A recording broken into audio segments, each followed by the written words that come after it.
Cuando me invitan, les decía que como presidente de la Asociación La Palma Isla Azul, cuando me invitan a participar en distintos foros para hablar del medio marino, siempre empiezo con esta fotografía. También la utilizo mucho cuando vamos a los colegios e institutos a hablar del mar. Ahora entenderéis por qué. Además, justamente la semana pasada cumplimos el 50 aniversario de que el ser humano llegó a la Luna por primera vez, que fue el viaje del Apolo 8, ¿no? Y esta imagen para mí es muy evocadora, por dos cosas. Primero, porque demuestra cuánto podemos hacer los seres humanos cuando nos unimos y cuando nos proponemos hacer algo. Fijaos que viajar a la Luna era como algo imposible, ¿no? Sin embargo, la suma de muchos esfuerzos hicieron posible lo imposible, ¿no? Y otra de las reflexiones que me evoca a mí siempre esta imagen es la fragilidad del planeta Tierra, ¿no? Esta fue la primera vez que los astronautas o que la civilización humana pudo tener una imagen completa de cómo era la nave Tierra vista desde el espacio. Fijaos que los propios astronautas, cuando iban en el Apolo 8, iban enfocados en su misión, que era la Luna.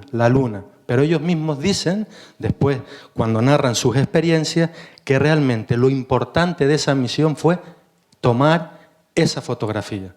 Es lo que ellos llaman efecto overview, es decir, visión de conjunto del planeta Tierra.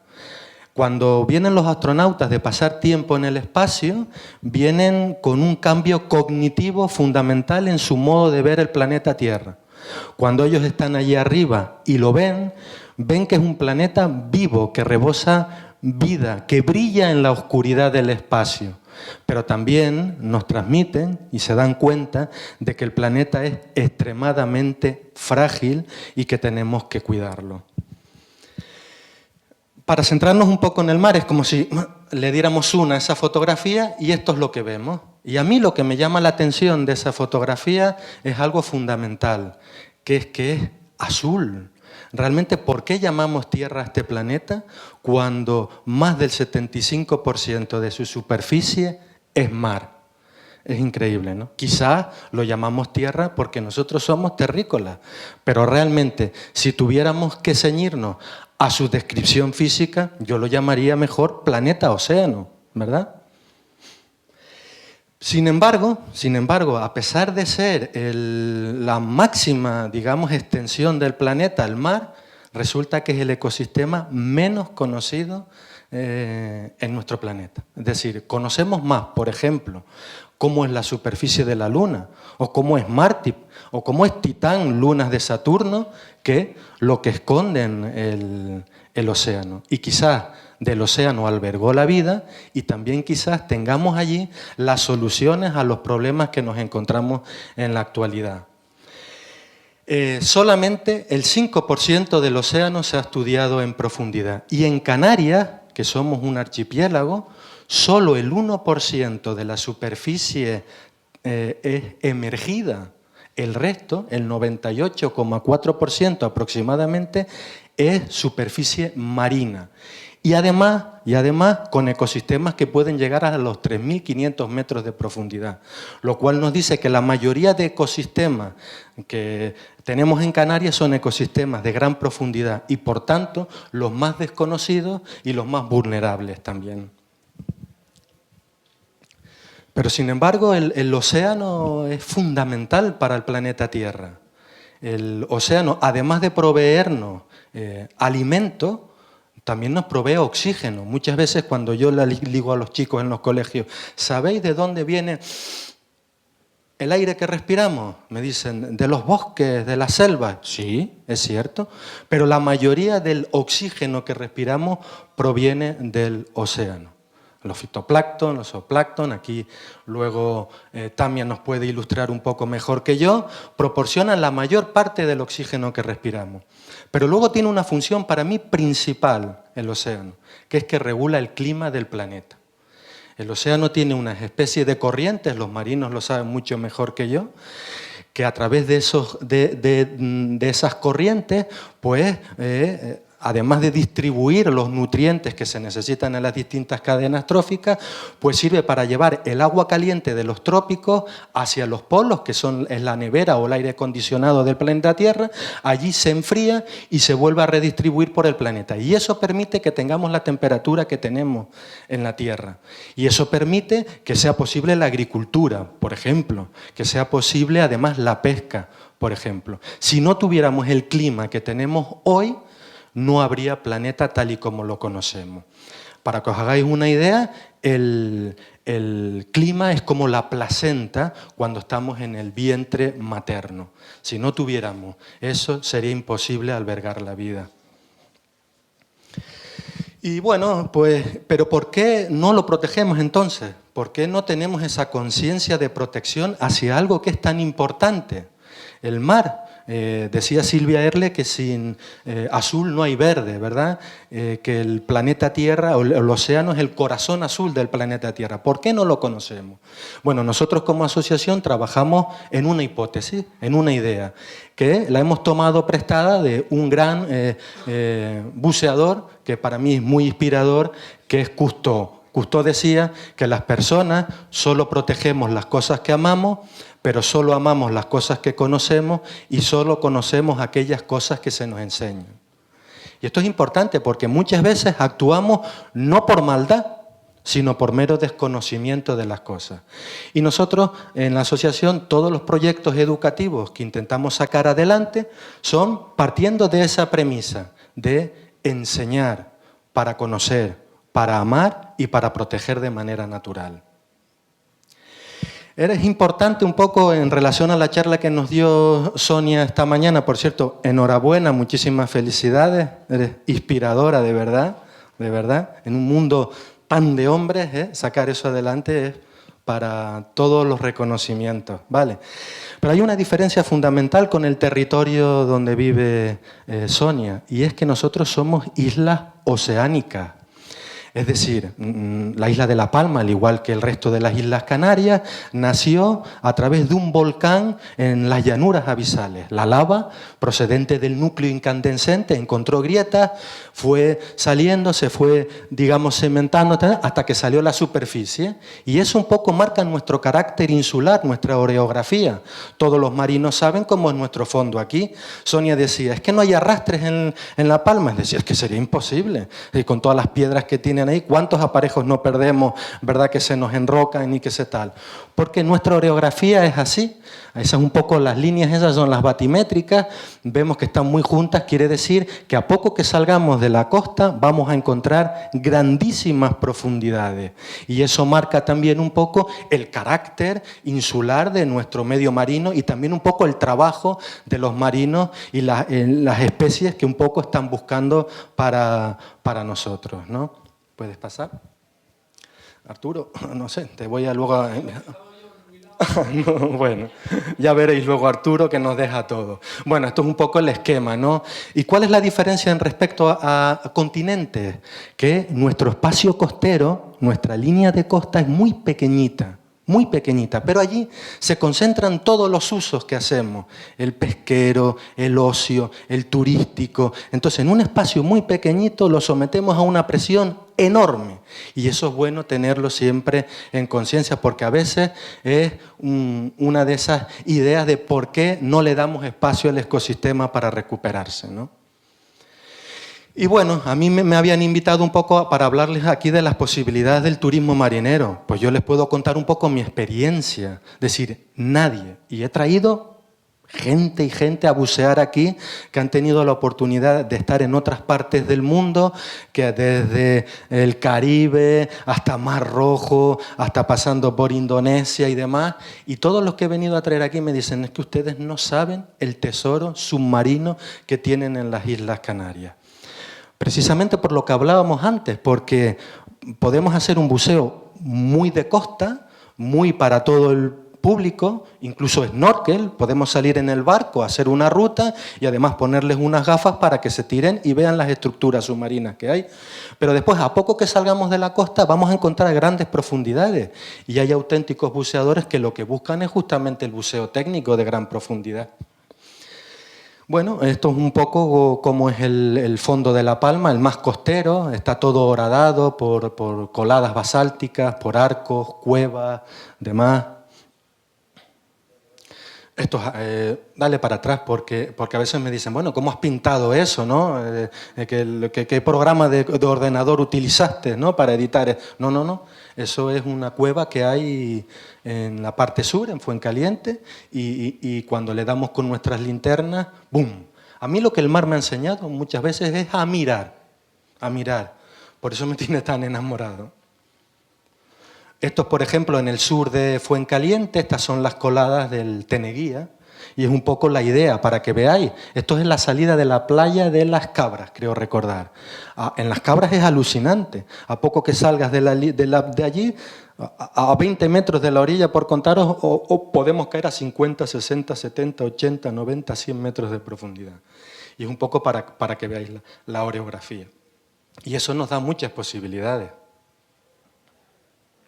Bueno, como les digo, este tipo de fondos que tenemos aquí pues van a marcar un poco el tipo de especies que tenemos, ¿no? Pues, por ejemplo, aquí les he puesto 4, pero todos conocemos. Yo no les voy a enseñar a ustedes, que son los que trabajan en el sector del mar, lo que tenemos aquí, pero la variedad y la riqueza pues está ahí, ¿verdad? Y también tenemos aquí grandes colonias de coral negro. Aquí me gustaría hablar un pequeño Kit Kat, como dice el anuncio, ¿no?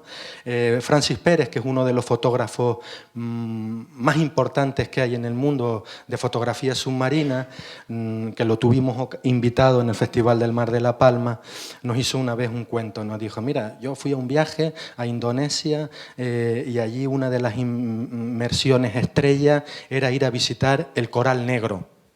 Y te armaban una estructura impresionante, todo el mundo emocionado, tal. Al día siguiente vamos todos corriendo, vamos, tal. Y bueno, sí, unas ramitas y tal. Bueno, pues en la isla de La Palma lo que tenemos, los pescadores lo sabrán porque les saldrá muchas veces en las NASA y en las artes, son auténticos bosques de coral negro. Pues bien, hay gente que paga cantidades increíbles de dinero por ir a visitar eso. Y nosotros lo tenemos aquí y a veces no le prestamos la atención debida.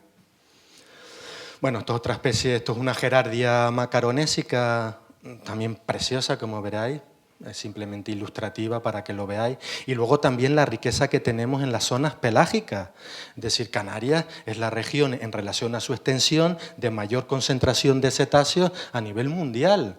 Tenemos cetáceos que viven de manera permanente aquí, como el mular, que tiene algunos conflictos con algunos pescadores, pero tenemos también calderones, tenemos otros delfines que son estacionales, como el colmú, como el común, como el moteado del Atlántico, tenemos cachalotes, rocuales, yubartas incluso se han visto, tortugas bobas, tortugas carey, es decir, tenemos un crisol de vida ahí fuera impresionante que no le estamos dando realmente el valor y la importancia que tiene. Bien. Eso es lo bonito, pero también tenemos problemas. No se trata aquí de culpabilizar a nadie ni de señalar a nadie. Yo no vengo aquí con ese interés. Además, no me interesa ese debate.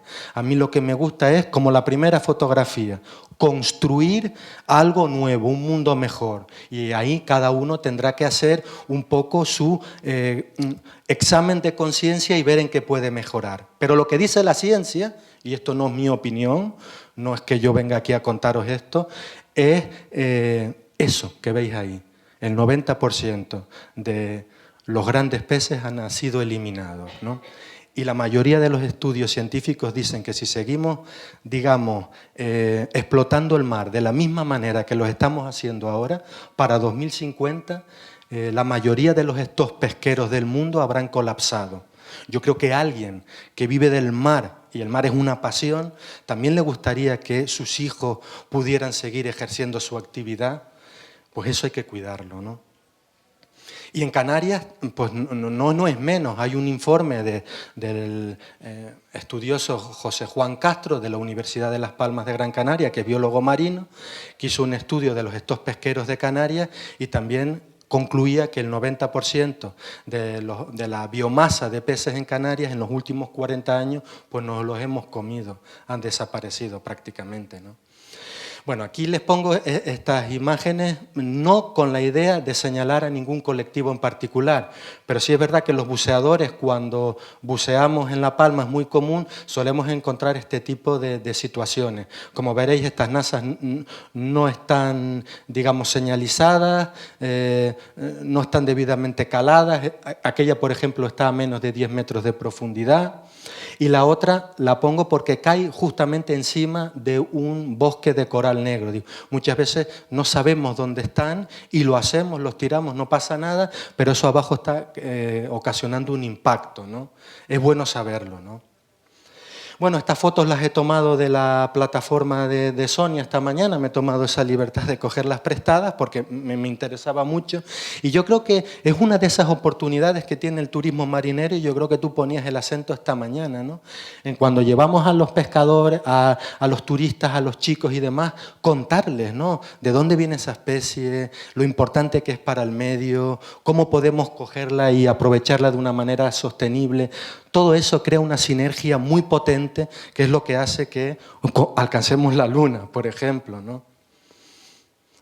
Me encantaba también lo de los talleres que hacíais temáticos de, por ejemplo, de nudos en este caso, contar un poco cómo es el sector pesquero, porque muchas veces lo ignoramos.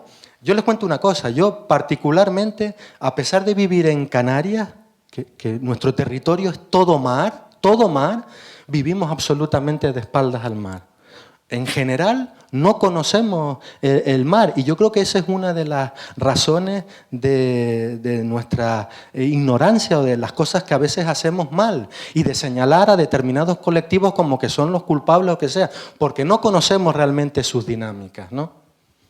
Igual me estoy extendiendo, pero esto es una deformación profesional mía, ya te lo dije, Carmen, ya voy a concluir, ¿vale? Bueno, puedes pasar esta también, que es una... como Sonia. Otro de los problemas que tiene el medio marino hoy en día es el tema de la contaminación. Esas son las manos de mi hija Alicia, ella tiene 2 años y medio. Cuando yo era pequeñito me encantaba hacer una actividad.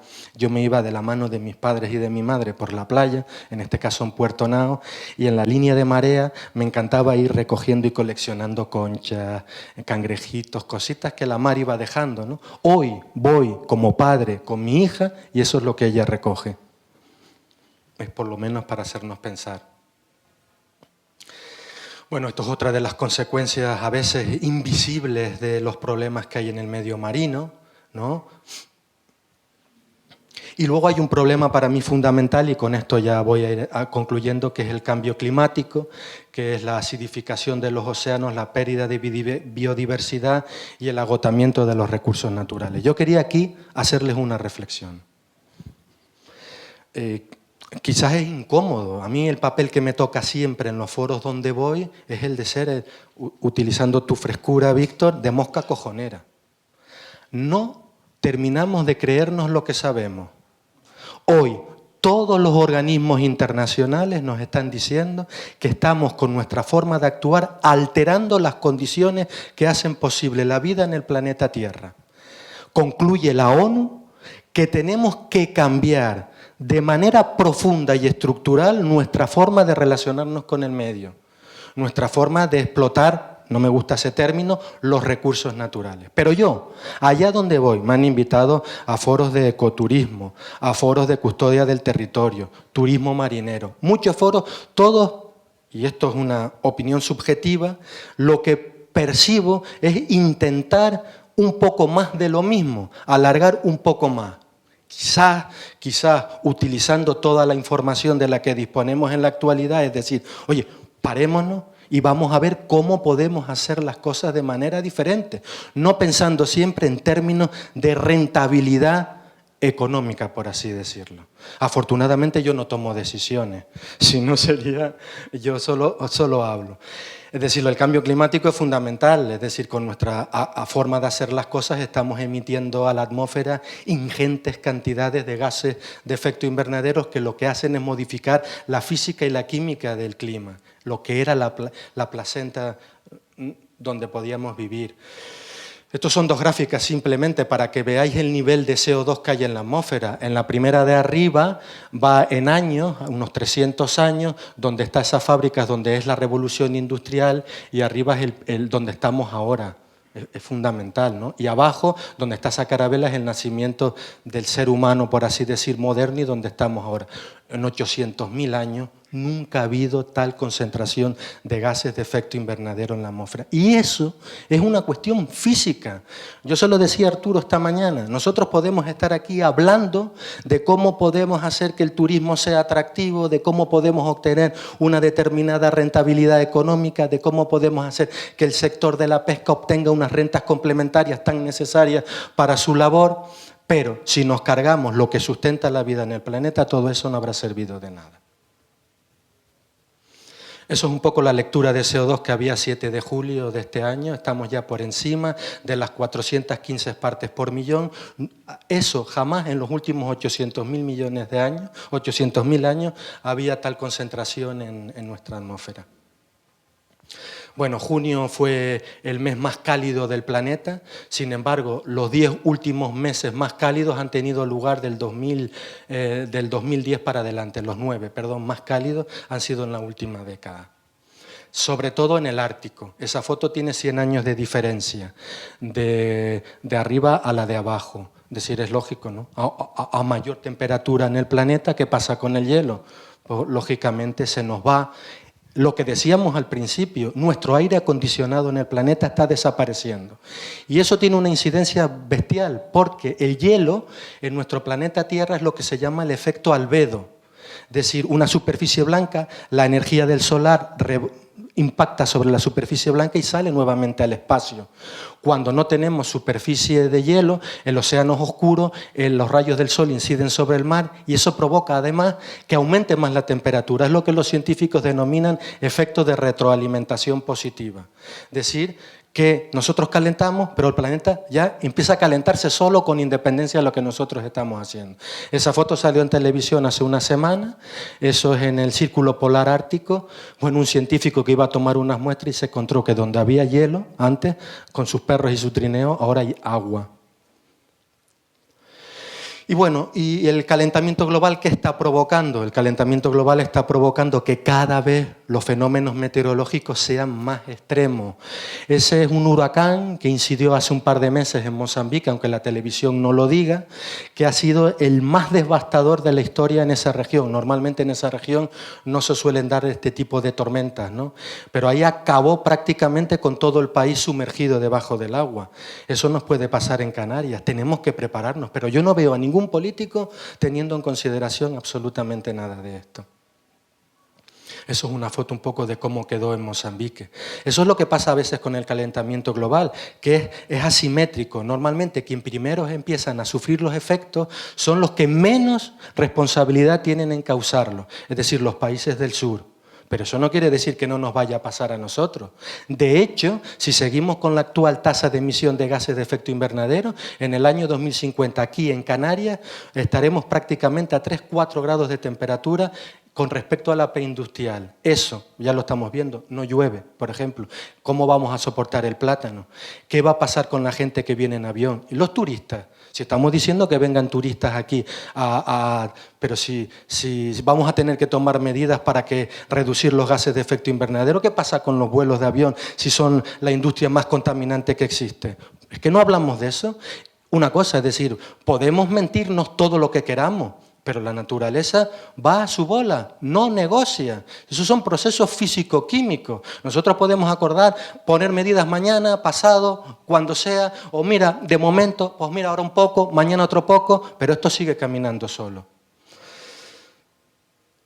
Pasa, esto es un poco la cantidad de fenómenos meteorológicos adversos que ha habido en el último año. Era para decirles que están rompiendo todos los récords posibles en todas las partes, sobre todo en los polos, porque se calienta al doble de velocidad que en el resto del planeta. Acidificación, voy a pasar para no cansar, no quiero entrar en temas de esto. ¿Podemos pasar, porfa? Porque quiero terminar con el Festival del Mar. ¿Puedes pasar esta también, por favor? Esto es un poco lo que nos está pasando en la actualidad. Es decir, somos un poco como el avestruz, y que me perdone el avestruz, que es un animal increíble, ¿no? Pero lo que estamos haciendo es no querer ver el problema, ¿no? Lo escondemos, metemos la cabeza debajo de la arena con la idea de que el problema se solucionará solo.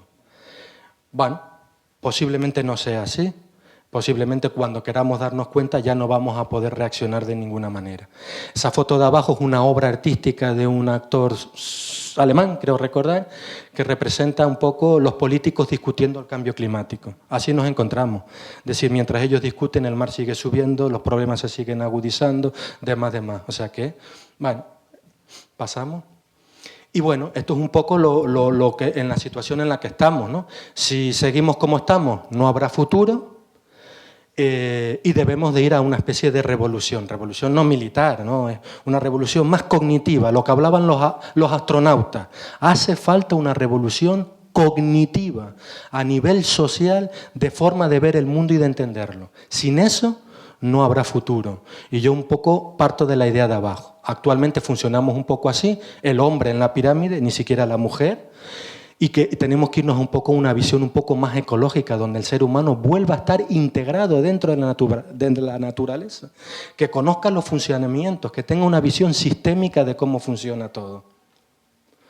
Y bueno, y yo hago eso y ya corto ya, siempre me llama la atención, y hoy he intentado ir rápido. Nada, corto con esto, simplemente. Y yo hago cosas como el Festival del Mar. Yo soy abogado de profesión, tengo mi despacho para pagar mis facturas, pero en mi tiempo libre estoy metido en todo donde me llaman. Voy a dar charlas, conferencias, voy a todos los colegios, a todos los institutos que me invitan, hago el Festival del Mar junto con mis compañeros todos los años. ¿Para qué? Principalmente por esa criatura que veis ahí, que es mi hija, que es lo que yo más quiero en el mundo. Posiblemente le digo yo siempre a Alicia, voy a perder todas las batallas en las que me meto, absolutamente todas, porque percibo que nadie me hace caso, pero al menos el día de mañana te podré mirar a los ojos y decirte, hija, tú vives así no porque tu padre no se haya animado a hacer algo. Y yo creo que todos juntos lo podemos hacer. El turismo marinero es una opción de unirnos, sector pesquero con el sector de la población civil, con los pescadores deportivos, con las administraciones, todos. Y ustedes que viven del mar tienen una responsabilidad extraordinaria en educarnos, en enseñarnos cómo funciona el mar. Y ustedes también, hablar entre ustedes, aperturarlo. Esta mañana decía uno de vuestros compañeros, es que la idiosincrasia de La Palma, es que aquí somos cada uno a hacer la guerra. Hay que acabar con eso, sin complejo, hablarlo, cambiarlo, imaginar un mundo mejor, porque si no, nos ocurrirá aquello. Eso está publicado en la revista Nature, que es una de las revistas científicas más reputadas del mundo, y habla un poco de las tendencias si continuamos igual. Si continuamos igual en el 2050, cuando esta criatura que ustedes ven aquí tenga 30 años, posiblemente no habrá mundo tal y como lo conocemos. Y eso no es una opinión, eso es un hecho. Nada más. Gracias.